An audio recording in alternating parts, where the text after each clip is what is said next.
Hello, this is Whitney from the Northlands Library Computer Center.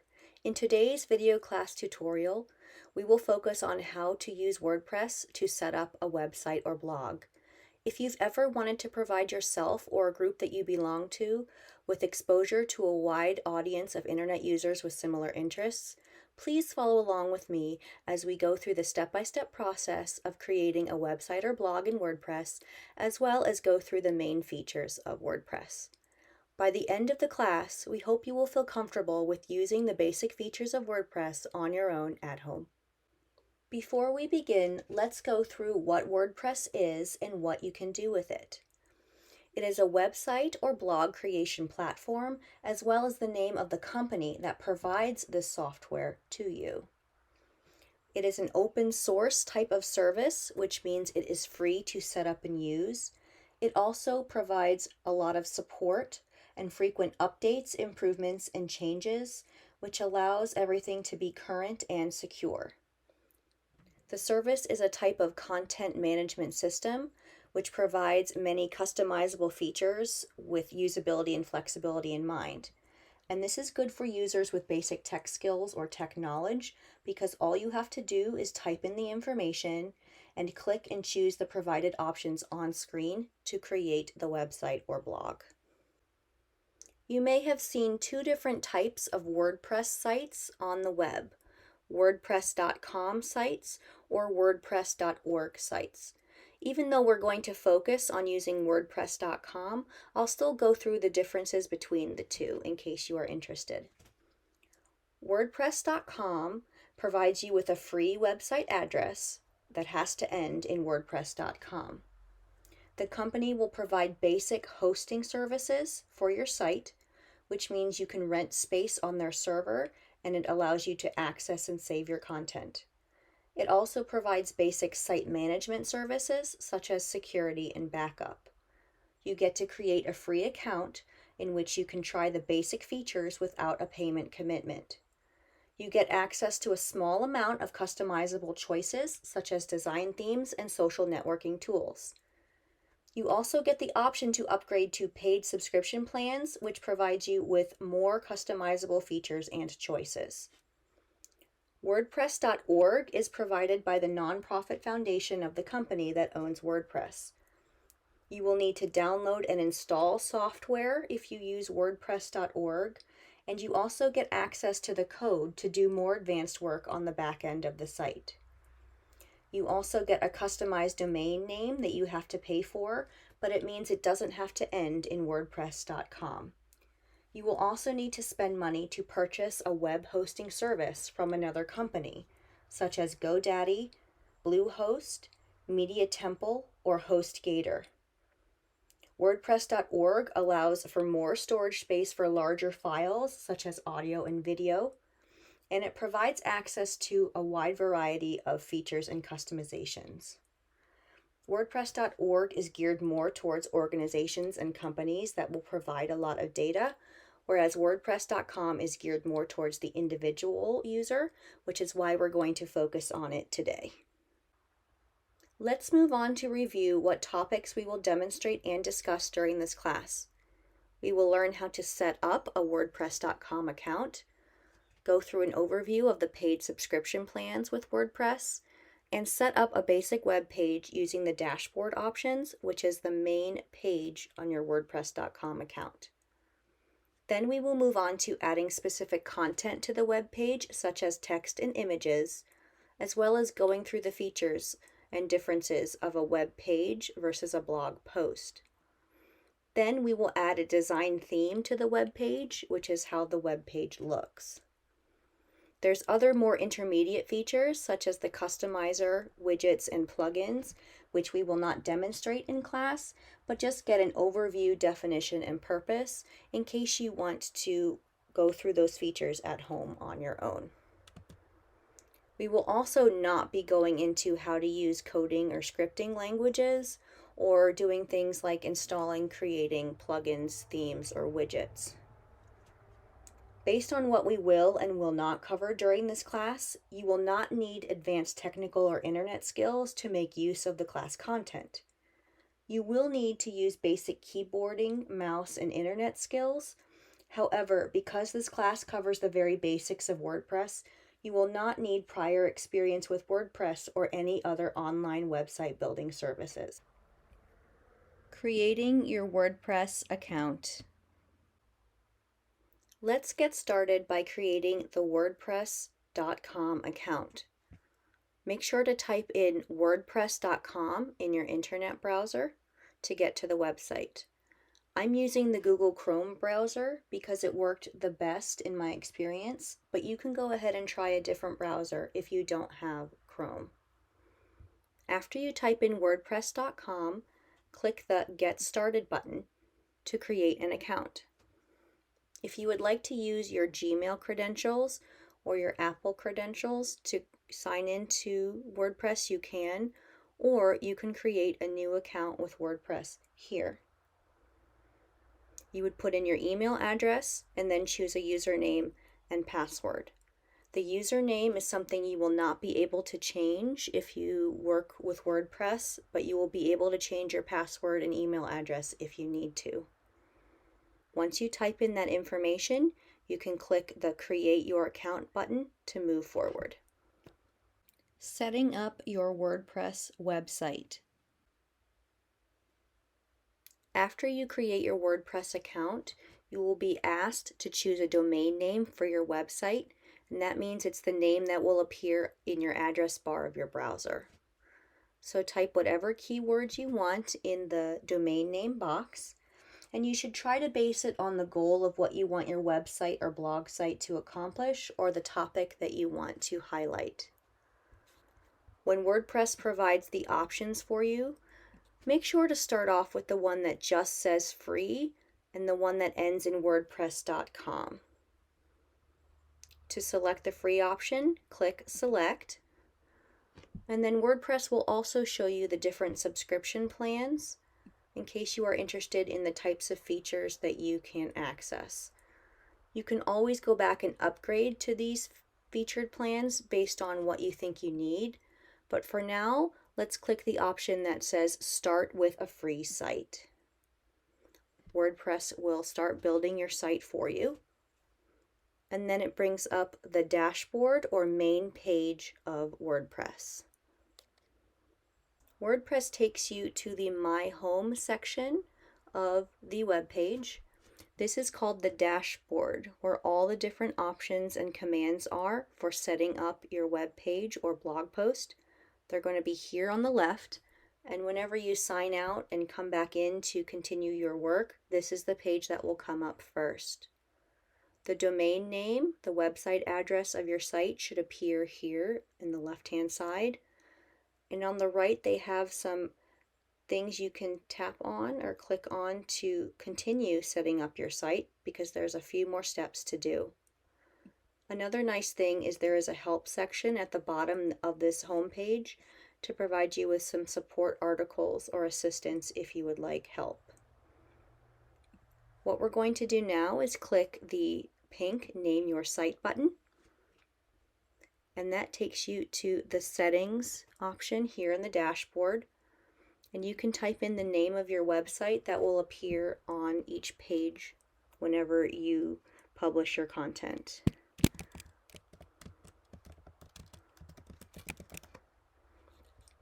The other thing you can do is scroll down on the settings page and make sure some things are set up properly, such as the language and time zone.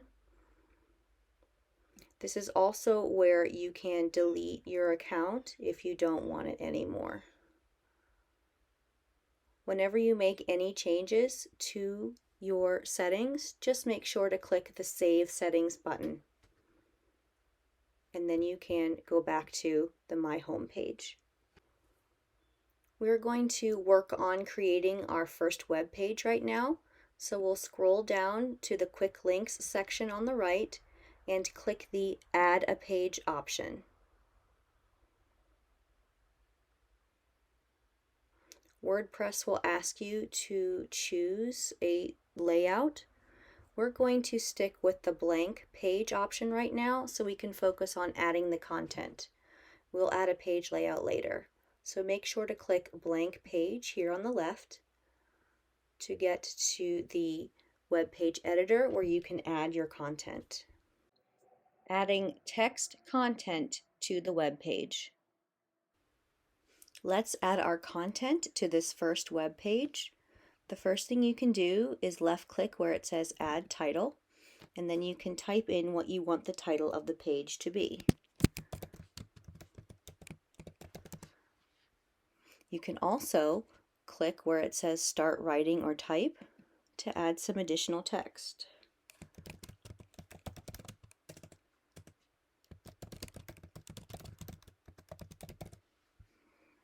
Now once you start typing on a line, you will see some options appear above the text, and these are things that you can do to the text when you're done typing. You can just hover over the different options to see what they are.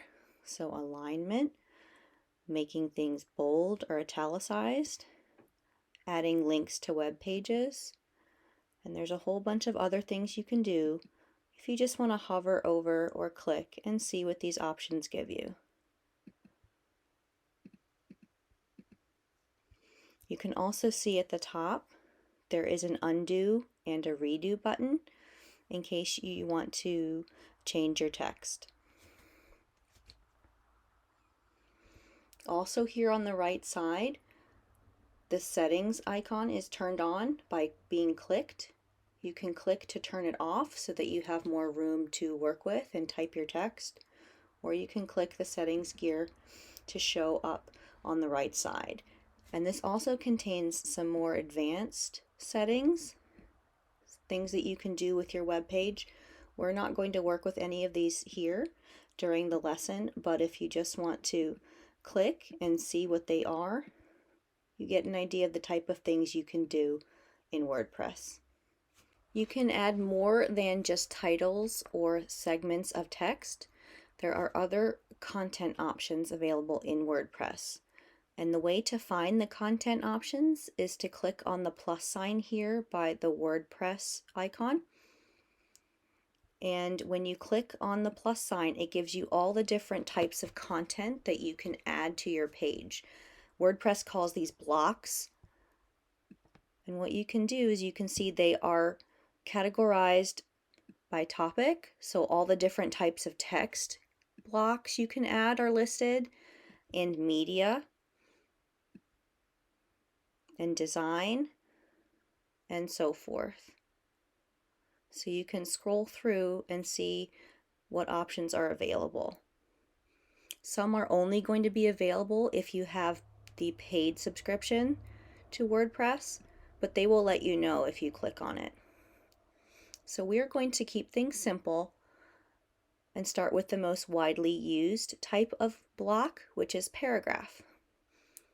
And if you ever want to know what these options are, just hover your mouse over them and WordPress will give you a description and an example of what they look like. So feel free to explore these on your own. I'm going to left click on paragraph, and it opens up a new block of text, and that's what this line indicates. So if I click where it says type, I can start typing my text. And then I can also see here under the settings, there are some more advanced settings here that I can work with, but for now I'm just going to ignore them. So I'm going to type my paragraph of text to this web page. Adding images to the web page. If I would like to make a space to create more text, I can press the Enter key and it automatically adds a new block, which I'll do. And to choose a different type of content or even another paragraph, I can either click on this black plus sign, which is add a block, or go back up to the blue block. I'm going to click the black plus sign because it's more convenient. And you can see the most commonly used options are listed here, so you don't have to worry about going through the whole list. So this time I'm going to go through how to add an image block. So if I click on image, it will give me a bunch of options. I can upload a photo that's saved on my computer or flash drive. I can select an image from a media library, which means within WordPress, which we don't have. If you have a Google account and have photos saved in Google Photos, you can access them here. Or you can go to a site called Pexels and get some free photos. The other thing you can do is insert from another web address. We're going to go to Select Image, and we'll start off with clicking Pexels Free Photos. And you can type in what you're searching for. So type that in the search box, click Search, and then if you find a photo that you like, left click to select it, and then click the Select button below. And WordPress will insert the image right where you clicked. And you can see there are new options for working with the photos. So you can hover over and see what the different options are. You can move it around the page, move it up or down, put filters in, change the alignment, crop. You can do a lot of different things with the photo with the options that WordPress gives you. And you can also see here in the settings, there are some additional options here in the list. So one thing we will work with photos is if the photo is too big, you have the ability to change the size. And there are some preset sizes that you can click on. So if I click on medium, it will automatically decrease the size on the page. I liked it large, so I'm going to click on large instead. So most of these advanced settings you won't need starting off. You can start working with the ones up here and just see what they do. But adding the paragraphs and the images are the most frequently used blocks of content in WordPress, so that's why we're starting out with them. So now you have a web page with a title, some text, and a photo to get you started. Saving and publishing your website. Once you make changes to your page, such as adding text or content, WordPress should automatically save your work, everything that you do, but it is also a good idea up here to click Save Draft, which is anything that you are editing. So if you're working on your web page, you can always click Save Draft and WordPress will save your most recent changes. If you feel like your draft is finished and you would like to see what it looks like, you can click the preview option here in the top right corner. And this will show you what your web page will look like on different devices. So right now, it's showing you what the page will look like on a desktop screen, like this. You can also choose what it will look like in tablet form, which in some cases the layout and the content will be arranged differently. You can see what it looks like on a phone. And if you're trying to search for it on the web or go on social media sites. So it says here that's only if you upgrade to business plan, but that is an option if you decide to do that. But the three most common will be desktop, tablet, or phone. And once you're done previewing your site, you can always click the close button. If you feel like you are ready to publish your page, instead of keeping it as a draft that you can continuously edit, you do have that option. You can click the blue Publish button in the right corner. And right now you can see the visibility is set to public, which means anyone can search for it and find it. When starting out, I would still recommend changing it to either private or password protected until you are fully comfortable and ready for the site to be public. So I'm going to change this to private and then click the Publish button at the top. Once the page is published, you have the option to view it more as a web page and copy the link and have some flexibility with seeing how it will look online. You also have the opportunity to switch back to draft form if you don't want it published. Differences between web pages, and blog posts. So far I've shown you how to work with a web page on WordPress, but WordPress also allows you to create blog posts instead of pages. And before we go into how to create a blog post, let's look at the differences between a web page and a blog post, and that'll help you determine what kind of page you want to set up on WordPress. A web page will contain static content, which means content that is added but not updated frequently. If something is updated, it will only be certain parts of the website and not the entire web page. There's usually no author listed on a website. There is no date or time listed on the website, and it's organized in a site structure, such as menus. So for example, all these boxes at the top are menus that you can click on to get to different parts of the page. By contrast, a blog post is different. It's meant to be updated frequently. The author information is usually provided somewhere. You can see the date and time provided. Here's a date, here's the author. And they're organized by categories. Right now there's no categories here, but if it was related to a particular theme or subject matter, you could type in a category and then they would be easy to be searched later on. To go into how to create a blog post in WordPress, we're going to go to a different section of WordPress. So we'll move away from this web page by clicking on the W WordPress icon in the upper left corner. Then we are going to click on the blog option at the bottom of the list. So WordPress will bring up a template for a blog. And you can see there are going to be some differences in terms of the types of options that you can see. There's a cover image. You can choose your paragraph block.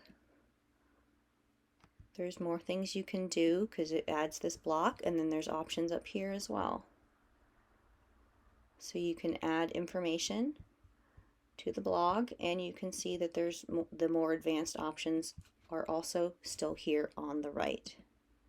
So you can use the templates that's listed here in the blog. So you can click where it says write title and type in the block, and you can see an example template of what a blog post looks like with a title that you can click on, a short paragraph of text.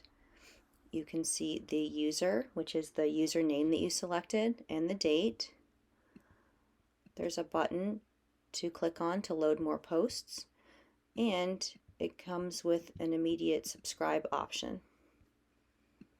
So clicking on all of these elements will bring up not only features along the top that you can click on, but it will also change the options listed in the settings menu. So you can feel free to experiment and see what options are there. You also still have the plus sign to add blocks of content, and they should be pretty similar to what you would find on a web page. There may be some differences here, like a media and text. So feel free to experiment with the different options provided if you would like to create a blog post or a website. Other basic WordPress features on the dashboard main page. Now that you have an idea of how to use the WordPress editor to type and add content to a blog post or web page, let's go back and look at some of the other WordPress features that may be useful for beginners. We will click on the WordPress icon in the left corner and then left click View Pages. It's okay to go away from unsaved changes. So it brings you back to the dashboard, which is the main page that you will see whenever you sign into WordPress when coming back to it after working on it earlier. Right now we are on the Pages section of the menu. So this is relating to the web pages that you create. So here in the menu you have the option to add a new page, which will be a blank page that you can add content to. You can also use this button to add a new page if you prefer. Up here at the top, you can see the pages that are published, which are showing right now, versus drafts. These are all the pages that are here. This is the page that we've worked on during the lesson, and these two pages were automatically created by WordPress to get you started. You can click on the three dots, which is the menu button for the particular page, and you can click on any of these options, anything that's convenient for you. So for example, if I want Camel Libraries to be my home page, I can left click Set as Home Page, and that will be the main page of the website. Another useful option here in the list is the Posts option. So if I left click Posts, this relates to blog posts, which we were viewing a little while ago. You have the same options to see what's published versus a draft. You can add a new blog post easily through this menu or this button. You can define categories or tags, which are keywords that users can search for in order to find particular blog posts on particular topics. And you can also go to the three dots of this menu to see the different options available for making changes to or editing your blog posts. Another option that is convenient for beginners is media.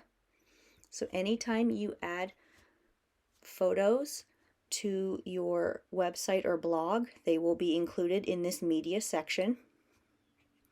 You can also add things such as PDF files and Word documents to this section. There are room for videos and audios, but you can only do that if you have a paid subscription plan. And you can see here the amount of space that you have for content on your website. You can get 3 gigabytes.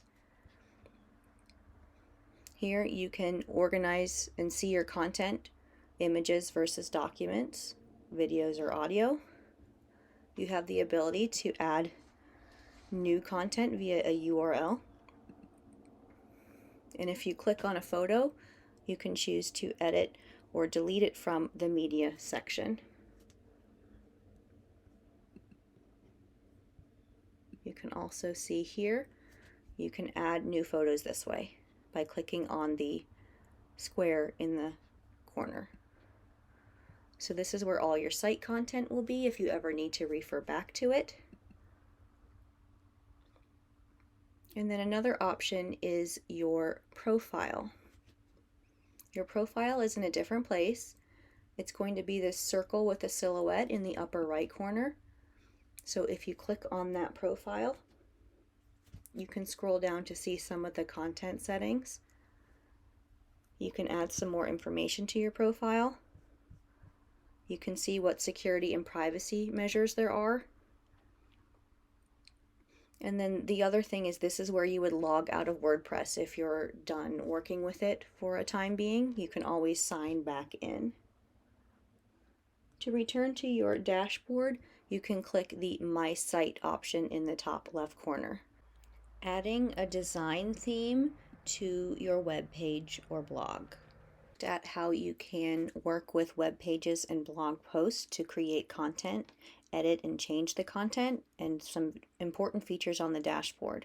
Now we're going to work with how to change the theme or the appearance of the site itself, how the content is displayed and laid out. So let's click on Appearance on the left side, and it brings up a search page. You can see your current theme at the top. You can search for a particular theme or style. Make sure to click free to start off with and not the premium ones. And then you can browse by recommended, trending, or all themes to see what free themes are available for you. If you are interested in looking at more details about a particular design theme, you can click on the 3 dots in the lower right corner and then click on Info. You can get an overview of what the theme will do and what it looks like.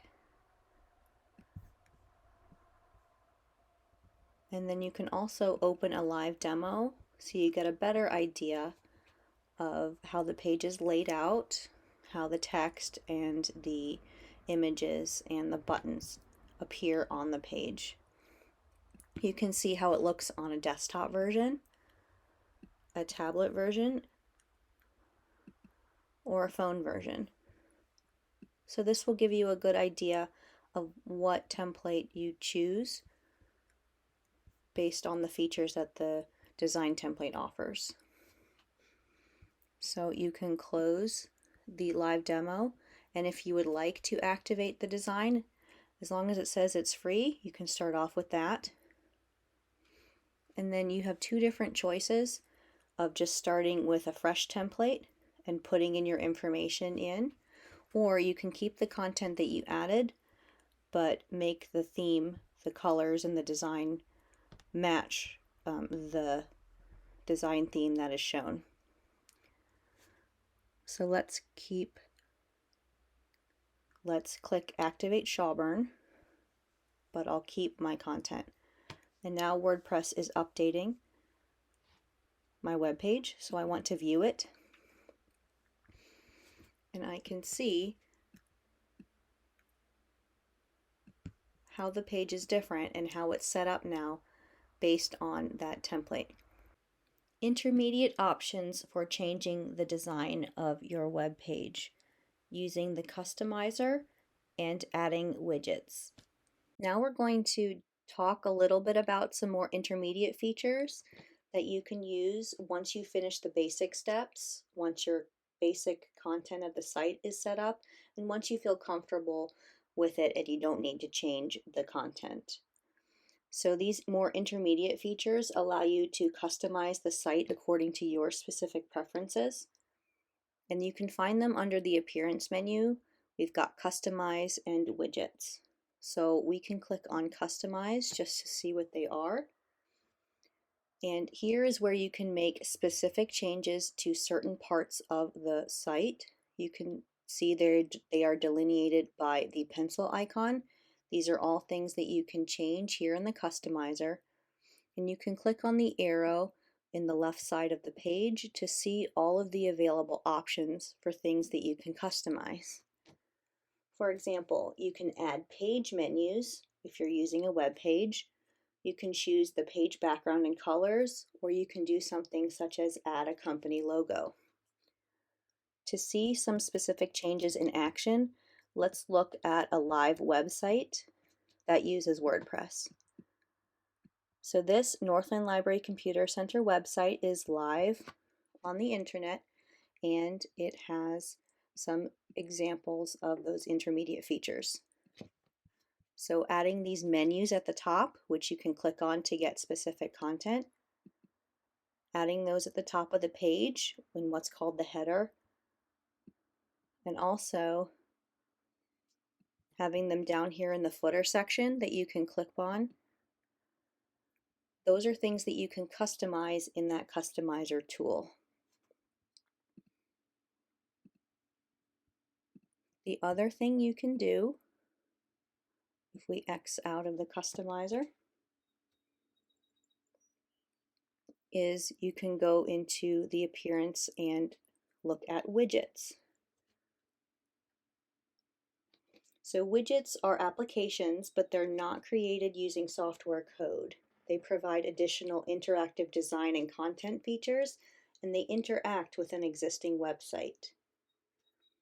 And if you are interested, you can click where it says add a widget, and there are a list of free options that you can choose from within WordPress. And they're just supposed to make your site more user-friendly. The appearance and placement of these widgets on the page will be determined by the theme that you choose.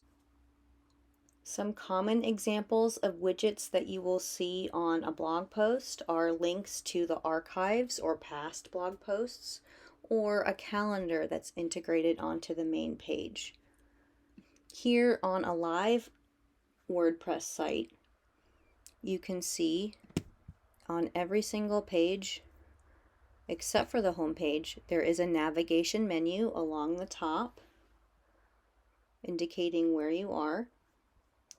There is a search button at the top of each page so you can search for specific content.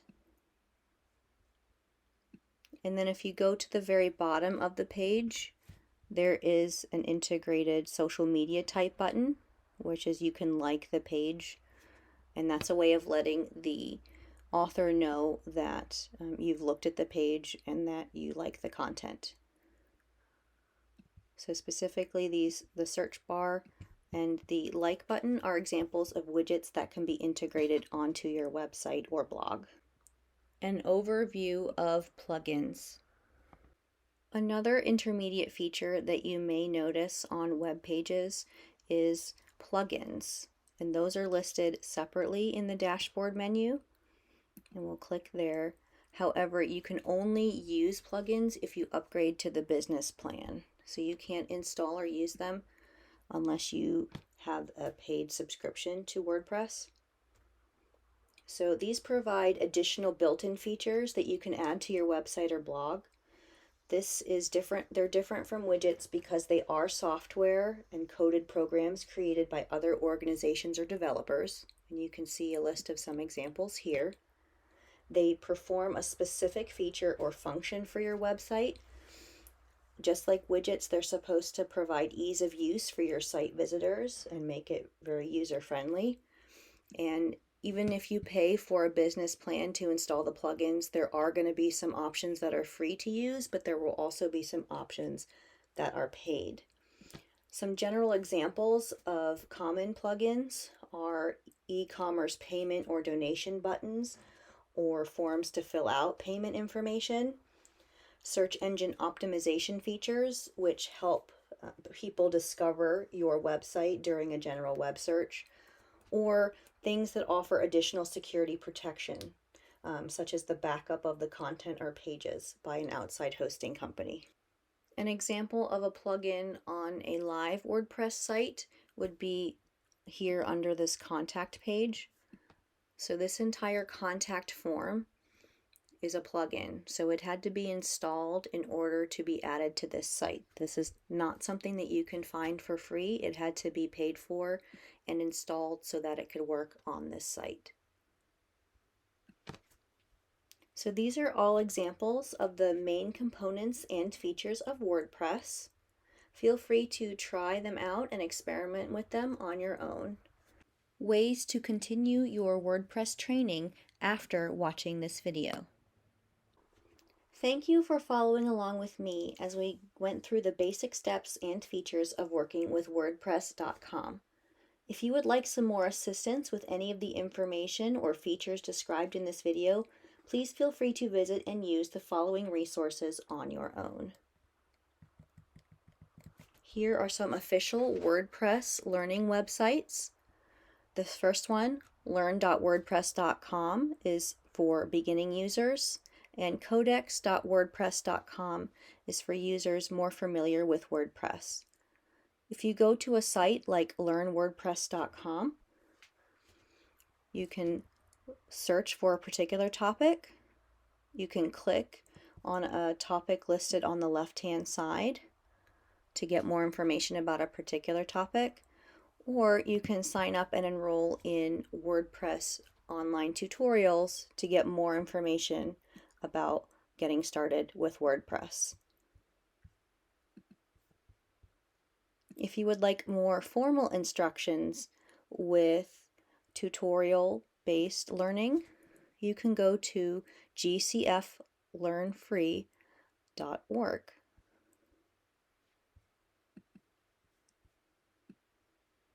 You can go to the topics in the top corner, and under Internet Skills, there's a social media section you can click on, and the Blog Basics tutorial would be useful, or if you scroll down, you can see there's a section on WordPress Resources.